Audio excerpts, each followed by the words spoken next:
Tuhan firman-Mu ajaib, kekal meski gunung menghilang. Tiada huruf yang gagal, tak terpatahkan siasat.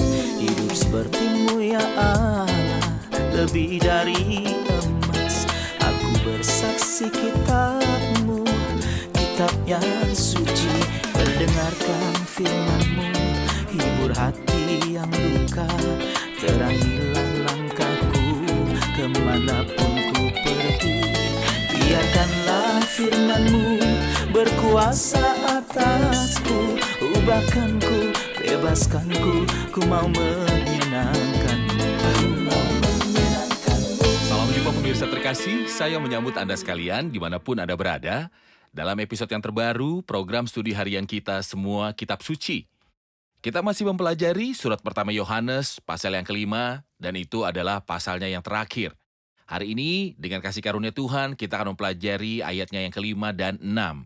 Untuk memulai, izinkan saya untuk menyambut tamu kehormatan di studio, seorang hamba Tuhan, Saudara Yosef Riyad. Selamat datang, Saudara Yosef. Terima kasih, Saudara Riyad. Kami juga menyambut hadirin di studio, selamat datang. Saudara Yosef, setelah berbicara tentang kemenangan atas dunia, Yohanes berkata dalam ayat 4, dan inilah kemenangan yang mengalahkan dunia, iman kita. Ia berkata dalam ayat 5, siapakah yang mengalahkan dunia selain daripada dia yang percaya bahwa Yesus adalah anak Allah? Jika Anda berkenan, mohon berikan komentar pada ayat 5. Ayat 5. Nah, Rasul Yohanes selalu mengaitkan kemenangan itu dengan Kristus dalam tulisan-tulisannya. Misalnya dalam Injil Yohanes pasal yang ke-16. Ia berkata, tapi kuatkanlah hatimu, aku akan mengalahkan dunia. Juga surat pertama Korintus pasalnya yang ke-15 berkata, bersyukur kepada Allah, aku telah memberikan kepada kita kemenangan oleh Yesus Kristus, Tuhan kita. Jadi sumber kemenangan adalah Tuhan Yesus Kristus. Namun di sini ia berbicara tentang hal yang lain.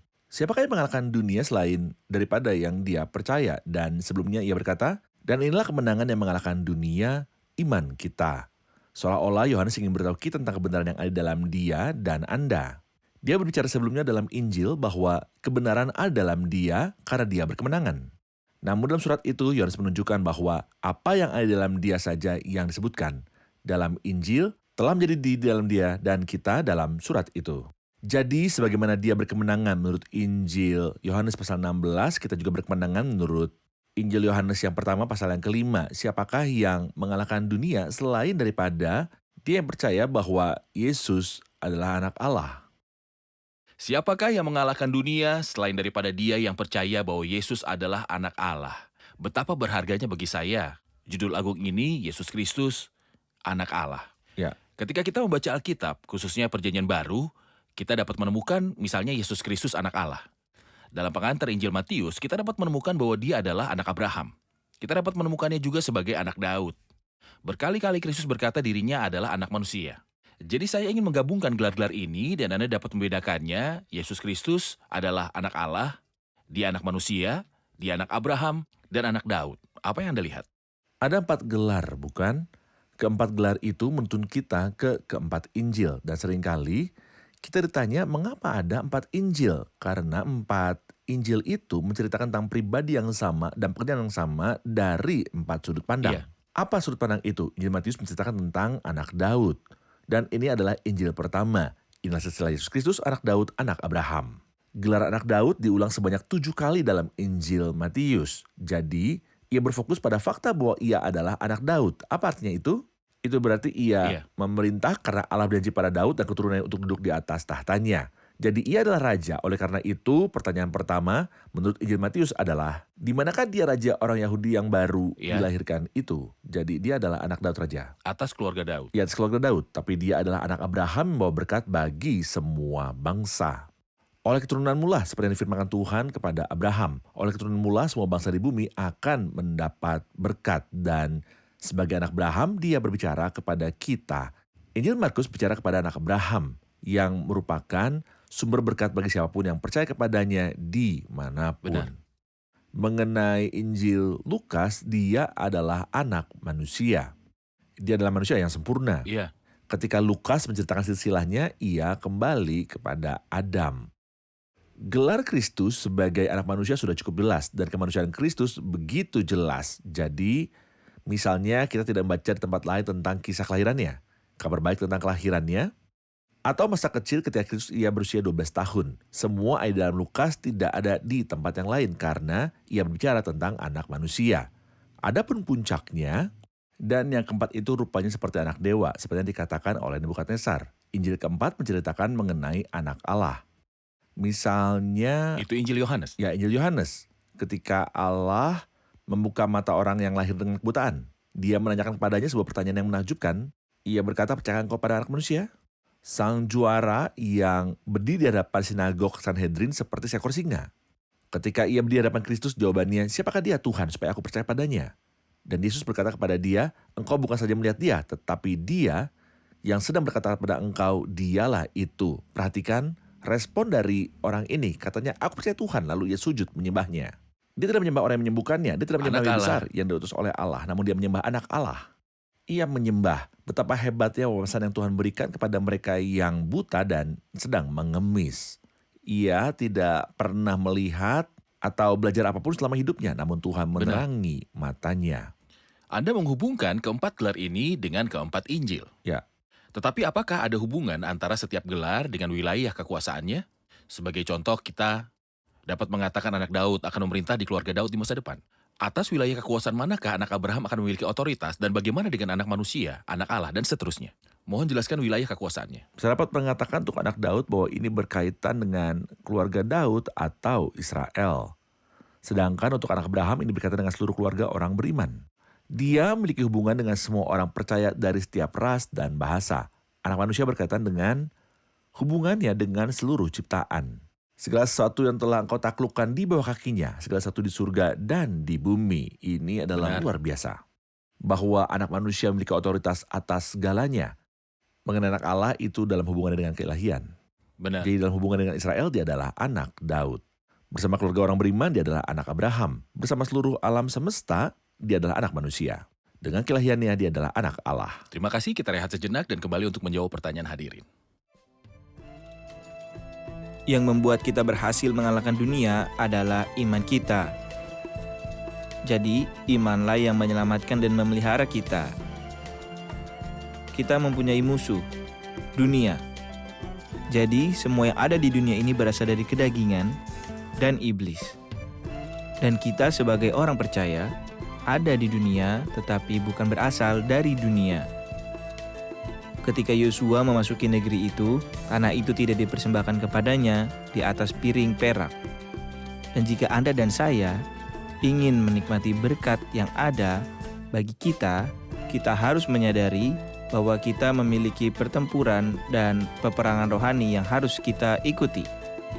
Musuh menduduki wilayah itu, dan dia tidak akan membiarkan kita meraih kemenangan tanpa terlibat dalam peperangan ini. Oleh karena itu, ketika Yosua memasuki negeri itu, ada 3 musuh di hadapannya. Dan jika dia tidak mengalahkan musuh-musuh tersebut, dia tidak akan mampu merebut negeri itu.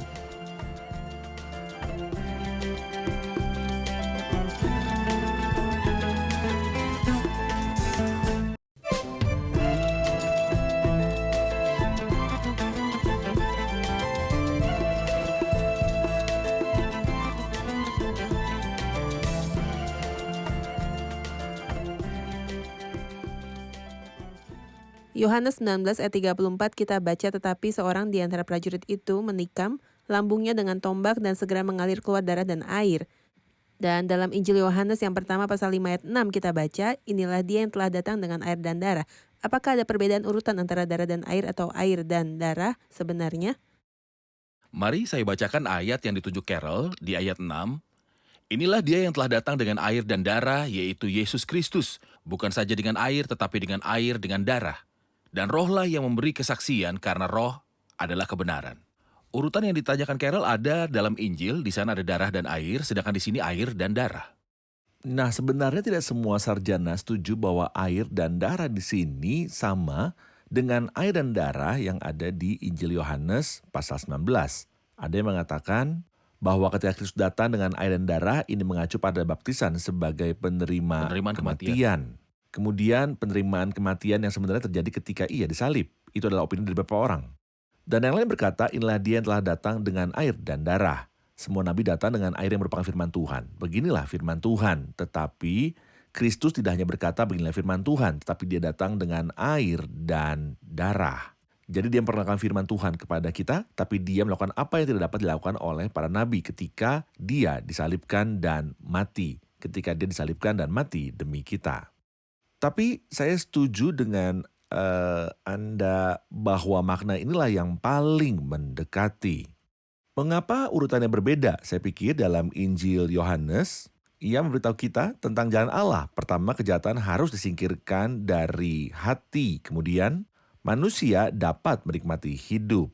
Namun di sini ia berkata bahwa dialah yang datang dengan air dan darah. Saya pikir ini membawa pikiran kita kepada apa yang bisa terjadi pada saat penyucian orang kusta dan pengudusan para imam dan hamba Tuhan. Pertama, mereka mandi dengan air. Jadi nomor satu adalah air untuk penyucian etika di hadapan Tuhan. Kemudian darah dipercikan pada beberapa bagian tubuh orang itu, baik orang kusta yang disucikan maupun imam pada hari penyuciannya. Darah keluar setelah dicuci dengan air. Akhirnya datanglah minyak yang disebutkan di sini dan rohlah yang memberi kesaksian. Sebab ada 3 yang memberi kesaksian. Saudara Yosef, jika pernyataan ini terkait dengan ayat kelima, dan ayat kelima mengatakan, siapakah yang mengalahkan dunia selain daripada dia yang percaya bahwa Yesus adalah anak Allah? Anda telah meninjau beberapa pendapat yang mengaitkannya dengan air dan darah, dan di antaranya Anda tidak mempertimbangkan pendapat yang mungkin tidak tersebar luas. Tetapi jika kita mengatakan, air dan darah mengacu pada air baptisan, dan darah adalah karya Kristus di kayu salib. Jadi ajaran sesat yang Anda rujuk di episode sebelumnya menyatakan bahwa Yesus Kristus menjadi Yesus Kristus, anak Allah, dalam Proses pembaptisan karena Roh Kudus tinggal di dalamnya.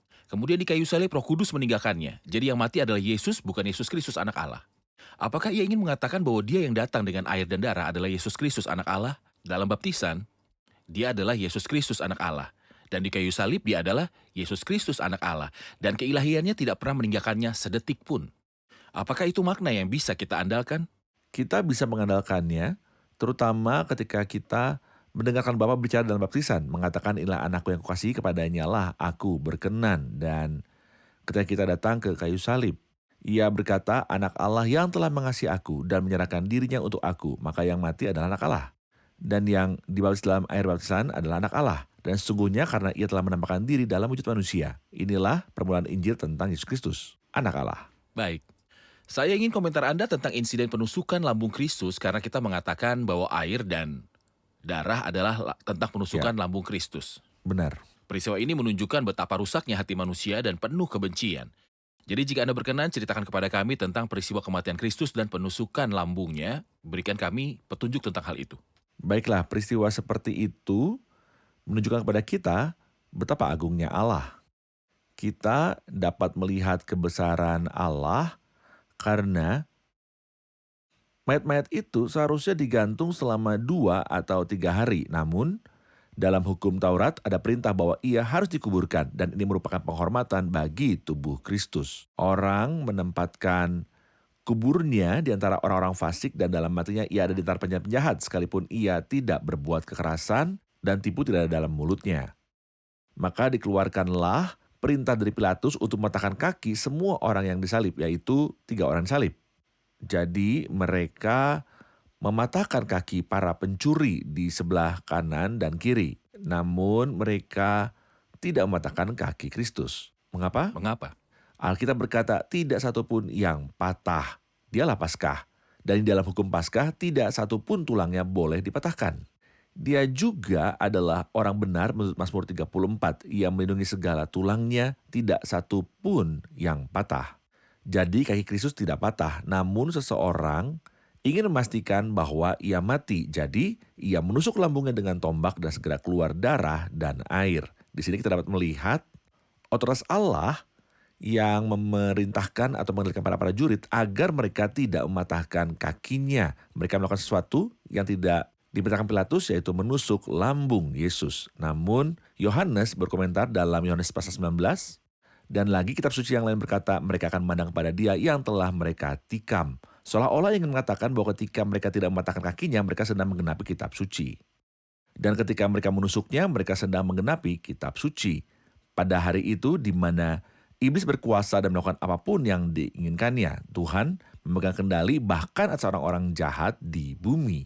Jadi dia melakukan semuanya. Dan apapun yang telah ditakdirkan oleh tangan rencananya untuk terjadi. Saudara Yosef, tusukan itu memiliki peran yang sangat penting bagi orang yang berdiri di sana. Dia yang menusuknya melihat kesaksian tentang identitas orang yang digantung di kayu salib. Dia diyakinkan dan bersaksi bahwa orang ini adalah anak Allah. Tusukan itu juga merupakan penyebab yang memulihkan keraguan orang lain, yaitu Thomas. Tusukan itu mempunyai peranan di masa depan, karena pada masa pemerintahan Kristus dan penampakannya, mereka akan memandang kepada dia yang telah mereka tikam. Mohon jelaskan tusukan-tusukan itu pada tahap ini. Jadi tusukan itu seperti yang Anda katakan memiliki pengaruh di masa lalu dan juga saat ini. Betapa banyaknya orang kudus yang tidak terhitung banyaknya yang ingin mengikutinya melalui tusukan itu kepada kasih penebusan Kristus yang dinyatakan. Ketika kita mempersembahkan kepadanya yang terburuk dari kita, dia mempersembahkan kepada kita yang terbesar dimilikinya. Namun kita membenci dia bahkan setelah kematiannya. Sementara dia mengasihi kita bahkan setelah kematiannya. Setelah kematian Kristus dan dia berkata, sudah selesai. Apalagi yang seharusnya terjadi setelah sudah selesai. Lambung Kristus harus ditusuk supaya darah dan air keluar. Inilah dia yang telah datang dengan air dan darah. Kita sangat membutuhkan air untuk memurnikan kita secara etis di hadapan Tuhan. Dan kita membutuhkan darah untuk membersihkan diri secara hukum di hadapan Tuhan. Begitu banyak yang terkena tusukan itu. Banyak lagu ditulis di semua generasi mengenai sisi yang tertusuk. Tariklah aku Tuhan ke salib. Tariklah aku ke sisimu yang tertusuk. Dan bahkan di masa depan, mereka akan memandang kepada dia yang telah mereka tikam. Bangsa yang menikamnya akan meratap. Ratapannya akan sangat besar. Bangsa itu akan bertobat dari kejahatan mereka. Dan pada waktu itu akan terbuka suatu sumber bagi keluarga Daud dan bagi penduduk Yerusalem. Untuk dosa ada darah dan untuk kenajisan ada air. Terima kasih, kita rehat sejenak dan kembali untuk menjawab pertanyaan hadirin.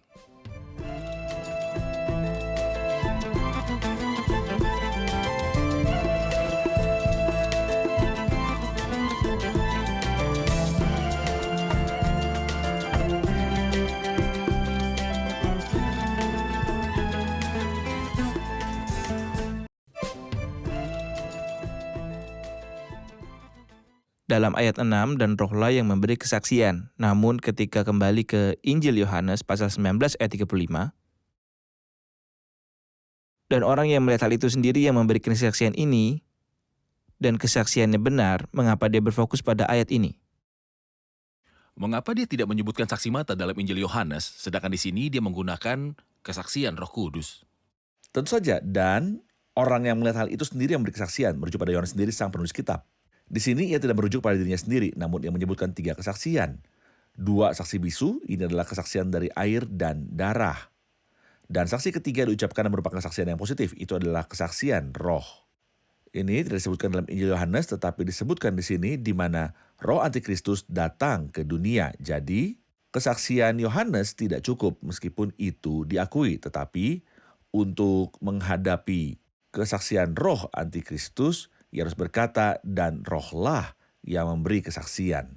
Kesaksian yang diucapkan dan merupakan hal positif. Di samping 2 kesaksian yang tidak diucapkan, kesaksian air dan darah. Seolah itu adalah kesaksian roh Allah melawan roh kebenaran, Melawan roh kesalahan. dusta dan kesalahan yang ada di dunia. Saudara Yosef, kita masih di ayat 6, dikatakan inilah dia yang telah datang dengan air dan darah. Dan ia disebut Yesus Kristus, bukan hanya dengan air tetapi dengan air dan darah. Dengan air dengan darah. Apa yang ingin ia katakan ketika ia berfokus pada air dan darah dalam memerangi ajaran sesat yang menyebar pada saat itu? Jelaslah bahwa ajaran sesat Gnostik menolak kedatangan Kristus dalam daging. Mereka ingin mengatakan bahwa ia tidak hanya datang dalam daging, tetapi juga memiliki daging dan darah. Karena anak itu adalah anak-anak dari darah dan daging, maka ia juga menjadi sama dengan mereka bagian dalam keadaan mereka dalam daging dan darah. Tentu ini berarti bahwa ia adalah daging dalam arti yang paling penuh, atau bagaimana ia datang dengan air dan darah. Bagaimana itu terjadi ketika lambung Yesus ditusuk dan segera mengalir keluar darah dan air. Bagaimana jadinya jika Kristus tidak datang dalam tubuh yang sesungguhnya, dalam arti yang sebenarnya? Ini bertentangan dengan ajaran Gnostik yang mengatakan bahwa materi itu jahat. Sampai-sampai mereka mengatakan Kristus muncul dalam tubuh eterik yang tidak alami. Lalu bagaimana tubuh eterik itu mengeluarkan darah dan air ketika ditusuk? Bagaimana? Benar. Bagaimana bisa? Tentu saja, ini jelas bahwa Yohanes di sini sedang menanggapi ajaran sesat yang tidak benar yang menyangkal seluruh ajaran perjanjian baru. Baik, banyak orang Kristen ketika kita berbicara tentang tubuh Kristus dan kemanusiaan Kristus memiliki ajaran yang tidak lengkap. Mereka percaya bahwa Yesus Kristus benar-benar mati di kayu salib dalam tubuh itu dan dikuburkan dalam tubuh itu. Namun setelah kebangkitan tidak ada tubuh. Mereka berpikir bahwa dia telah dibangkitkan dan naik ke surga. Seolah-olah dia kembali ke keadaan pertamanya lagi sebagai anak Allah sebelum inkarnasi. Saya ingin tahu manusia yang adalah Yesus Kristus dan tahap-tahap tubuhnya, tubuh Yesus Kristus, bagaimana keadaannya sebelum penyaliban? Bagaimana keadaannya setelah penyaliban dan kebangkitan? Dan setelah tubuh itu naik, bagaimana keadaannya dan berapa lama akan seperti itu? Jelaslah dari firman Tuhan sebagaimana kita pelajari bahwa Kristus adalah kekal. Harinya tidak berawal dan hidupnya tidak berkesudahan, dan karena ini dijadikan sama dengan anak Allah. Ketika penulis berbicara tentang Bethlehem, dia berkata, daripadamu akan bangkit bagiku, yang permulaannya sudah sejak purbakala, sejak dahulu kala. Kristus tentu saja bukanlah manusia dalam kekekalan. Dia adalah Allah, ia adalah keilahian. Tapi ia berkata, tapi engkau telah menyediakan tubuh bagiku. Tubuh itu telah dihamili di rahim perawan Maria yang terberkati. Dan tubuh itu lahir ketika Maria, perawan yang diberkati, melahirkan seorang anak yang engkau lahirkan itu akan disebut kudus, anak Allah. Seorang tukang kayu yang hidup dalam tubuh mulia ini di Nazaret selama 30 tahun. Ia dibaptis dalam tubuh itu. Roh Kudus menggunakan dia ketika dia tinggal di atasnya dan Allah mengurapinya dengan Roh Kudus dan kuasa. Jadi ia terus berbuat baik selama 3,5 tahun sampai ia disalibkan dan mati dengan tubuh itu. Dan kita tahu bahwa ketika ia mati dengan tubuh itu, lambung Yesus ditusuk dengan tombak dan langsung keluar darah dan air. Dan itu Jadi itu adalah tubuh alamiah, ya, bukan adalah tubuh ilahi. alamiah, bahkan sampai menuju salib. Itu adalah tubuh manusia tanpa dosa. Bebas dari dosa karena dia kudus, Oke. dan tidak seorang pun yang berdosa dapat menebusnya. Orang-orang yang telah berdosa. Sebelum saya berpindah dari masalah silang ini, mengapa dia mengatakan di Filipi 2, misalnya, menjadi sama dengan manusia? Juga ada tertulis mengambil rupa seorang hamba. Jadi rupanya adalah rupa seorang hamba, dan bagi manusia, dia serupa dengan manusia. Jadi ini dapat memberi petunjuk kepada seseorang bahwa dia tidak seperti manusia biasa. Tubuh dan kemanusiaannya berbeda. Dia berbeda dari orang lain. Saya ingin mempelajari ajaran tentang kemanusiaan Kristus yang sempurna dan sifatnya yang tidak berdosa. Tidak, ketika dia berkata dan menjadi sama dengan manusia. Dia bukan manusia super, dia sama seperti semua manusia. Bahkan, jika tergoda untuk mengatakan bahwa dia bukan hanya seorang Manusia. dia adalah manusia, iya 100%. Namun, apakah dia hanya seorang manusia biasa? Tidak. Maka ada tertulis, dan dalam keadaan sebagai manusia. Dalam wujud manusia. Ini bukan berarti bahwa ia bukan manusia, tetapi berarti bahwa ia bukan dia bukan sekedar sekedar manusia. manusia. Baik. Dan inilah yang membuat penebusannya bernilai tak terbatas. Jika dia hanya manusia, itu berarti manusia menebus manusia. Tapi mengapa dia harus menebus jutaan orang? Itu karena nilainya lebih besar daripada jutaan orang, dan dia adalah Allah yang menampakkan diri dalam wujud manusia. Jadi dengan tubuh yang benar-benar tanpa dosa itu, dia mati di kayu salib. Dia mati kayu salib. Ketika Kristus bangkit, tubuhnya juga adalah tubuh. Jadi ketika para murid gelisah ketika dia menampakkan diri kepada mereka di ruang atas, menurut Lukas 24, mereka mengira mereka melihat roh. Maka ia memberitahu mereka, rabalah aku dan lihatlah, karena hantu tidak ada daging dan tulangnya, seperti yang kamu lihat ada padaku. Dan Anda perhatikan bahwa ia tidak mengatakan daging dan darah.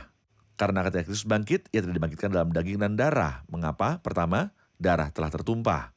Kedua, karena daging dan darah tidak mendapat bagian dalam kerajaan Allah. Dan bahwa yang binasa tidak mendapat bagian dalam apa yang tidak binasa. Namun dia dibangkitkan dalam daging dan tulang. Maka Efesus pasal 5 berkata, karena kita adalah anggota tubuhnya. Di mana darahnya? Darah itu dipersembahkan di altar ketika dia digantung di kayu salib. Dengan itu, dia menebus orang-orang percaya yang bertobat dan dosa-dosa seluruh dunia. Dia dibangkitkan dalam wujud daging dan tulang. Kemudian dipergi ke surga dengan tubuh itu. Apakah ada sekarang dengan tubuh itu? Ya. Mengapa? Mengapa? Karena dia akan menghakimi sebagai manusia dan dia akan berintah sebagai manusia. Dan dalam hubungannya dengan kita sebagai hubungan pengantin pria dan wanita sebagai manusia. Dan selamanya kita akan melihat Allah melalui Kristus. Maka kita... Dan jika Kristus tidak ada sebagai anak manusia di surga, akankah saya sebagai manusia dapat masuk surga? Tepat, sang pelopor telah masuk bagi kita. Jadi dia masuk surga sebagai pelopor bagi kita. Lalu Kristus, bahkan ketika sang penulis berkata, karena Allah itu Esa dan Esa pula dia yang menjadi perantara antara Allah dan manusia. Siapa itu? Ia berkata itu manusia, Kristus Yesus. Itu bukan manusia yang dahulu, tidak. Tetapi sekarang yang ada sebagai manusia. Dan ada sebuah lagu indah yang mengatakan dia masih memiliki rupa manusia. Iya. Dia membantu kelemahan umatnya dan menyingkirkan bahaya. Jadi karena dia adalah manusia, dia adalah manusia yang bersimpati dengan kelemahan kita. Dan sebagai Tuhan dia membebaskan dan dapat mengampuni kita. Karena itu tentang dia Paulus berkata 2 kali dalam Kolose. 1 kali ia berkata karena seluruh kepenuhan Allah berkenan diam di dalam dia. Dan ia mengatakan 1 kali lagi sebab dalam dialah berdiam secara jasmania seluruh kepenuhan kealahan. Jadi setelah kematian, kebangkitan dan kenaikan, dia akan tetap selamanya sebagai keilahian yang bersatu dengan manusia yang dibangkitkan dari antara orang mati. Kita perhatikan bahwa Kolose 1 ayat 19 adalah mengenai hari-hari dia berada di bumi dalam wujud manusia. Ketika Tuhan menyatakan diri dalam wujud manusia. Ketika Tuhan menyatakan diri dalam wujud manusia. Dan ketika Bapa berkenan bahwa dalam dia seluruh kepenuhan harus diam dalam dia dan untuk memerdamaikan segala sesuatu dengan dia. Namun pasal 2 ayat 9 beritahu kita mengenai statusnya saat ini. Sekarang di dalam dia berdiam seluruh kepenuhan keilahian secara jasmani karena dia masih dalam bentuk tubuh. Terima kasih Saudara Yosef, kata-kata yang sangat berharga dan kita butuh lebih banyak episode untuk itu. Kita akan lanjutkan pembicaraan kita di episode selanjutnya. Tuhan memberkati. Tuhan berkati Anda. Terima kasih semua, Tuhan memberkati. Pemirsa terkasih, dalam episode ini kita banyak berbicara tentang sisi yang tertusuk. Kita banyak berbicara tentang Kristus yang suatu hari itu berada di kayu salib dan menanggung murka keadilan ilahi yang mengerikan. Namun manusia mengekspresikan kemarahan mereka, tidak hanya dengan memakukan paku ke tangan dan kaki Kristus, tetapi orang yang berhati dingin mengekspresikan kemarahan dan kebenciannya kepada Kristus bahkan setelah kematiannya. Jadi ia menusuk lambungnya. Namun apa yang Kristus lakukan? Ia mengekspresikan kesinambungan kasihnya saat ia dengan murah hati mencurahkan air dan darah kepada orang itu. Ketika darah dan air keluar dari lambung Yesus. Jika Anda ingin rasa bersalah disingkirkan, hal itu tidak akan jauh dari salib dan pekerjaan Kristus. Larilah ke sisi yang tertusuk. Bersembunyilah di sisi yang tertusuk. Akan ada banjir murka yang akan datang ke seluruh dunia. Dan sebuah bahtera dengan pintu terbuka, itulah sisi Yesus Kristus. Tetaplah ada dalam pekerjaan Kristus di salib, Anda akan memperoleh keselamatan yang kekal. Sampai jumpa di episode selanjutnya. Tuhan besertamu.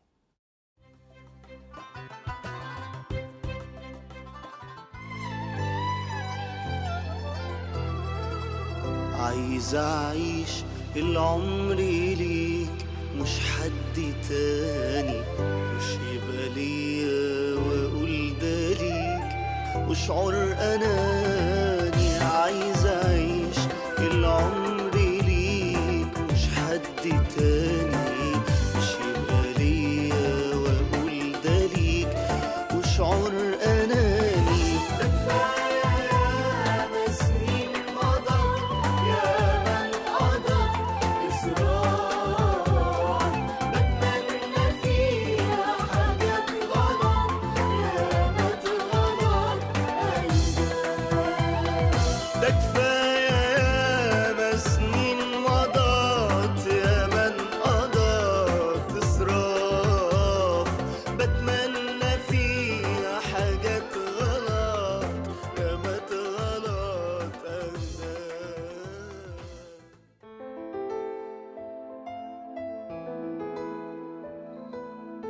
Tuhan firman-Mu ajaib, kekal meski gunung menghilang. Tiada huruf yang gagal, tak terpatahkan siasat. Hidup seperti-Mu ya Allah, lebih dari emas. Aku bersaksi kitab-Mu, kitab yang suci. Mendengarkan firman-Mu, hibur hati yang duka. Terangilah langkahku kemanapun ku pergi. Biarkanlah firman-Mu berkuasa atasku. Ubahkanku, bebaskanku, ku mau menyenangkan-Mu. Tuhan firman-Mu ajaib, ubah dan bebaskan aku.